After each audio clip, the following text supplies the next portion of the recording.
to try that again. A and B, clearly two different shades. And all I've done is remove the background.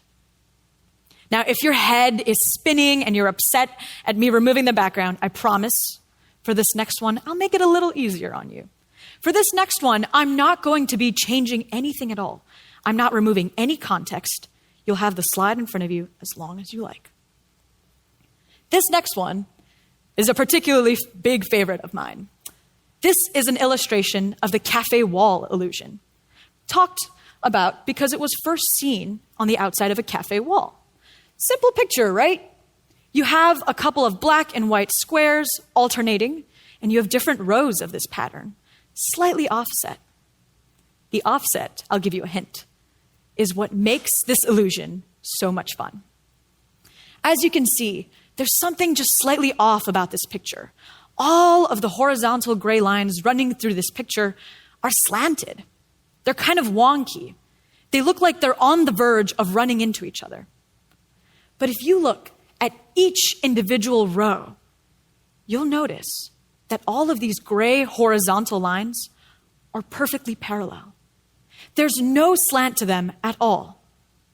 Zoom out for a moment, see the slants, and zoom in for a moment. Focus on one individual row at a time, and you'll see what I mean. What do all of these examples mean? Have I just brought you here today to show you how evil psychology is? To make you wonder why I'm making you question your perception of reality?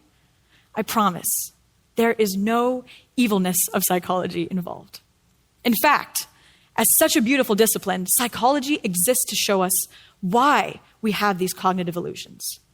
I promise, this is no magic trick. I haven't secretly changed the lines while you weren't watching, and I certainly haven't changed any of the colors in this illusion. All I've done is show you how your own eyes perceive the world. Why would our brains do this to us? Is there something wrong with the way that we're seeing the world? Not at all. You see, a long time ago, it was vital to our very survival to be able to distinguish between one object and another. All of these tricks rely on the way that we perceive darkness and brightness, light, shadows, and of course, contrasts. Our brains rely on that because they help us to see and understand the world more quickly.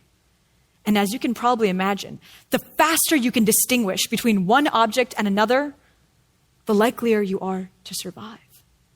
The faster you can figure out what is a threat to you and what is harmless, the likelier you are to get out of that dangerous situation.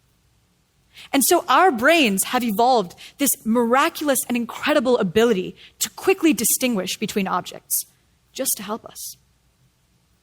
Now, what you've seen today are a couple of perceptual illusions, but I'm going to take it a little step further. I'm going to talk to you about something that might seem fairly familiar, placebos.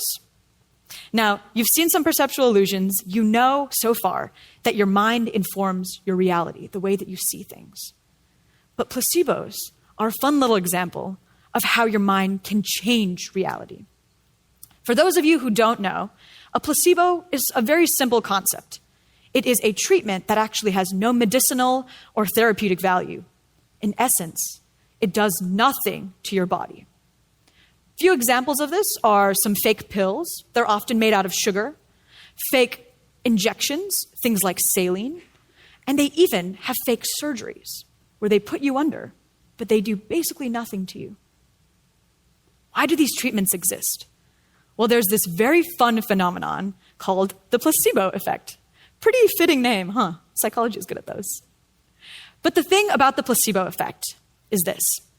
If I have a raging headache and I'm in a lot of pain, and someone gives me a pill telling me that this is going to relieve some of my pain, I will take that pill with that expectation. And lo and behold, even if that pill is made of sugar, it will actually reduce some of the pain that I'm feeling. Remember, there's no medicinal or therapeutic intervention in this case. All that's happening is that my expectations are changing my reality. Quite literally. What happens when I take that pill is that I expect to feel better. And so what does my body do? It tries to match that expectation in my mind. My brain releases things like dopamine,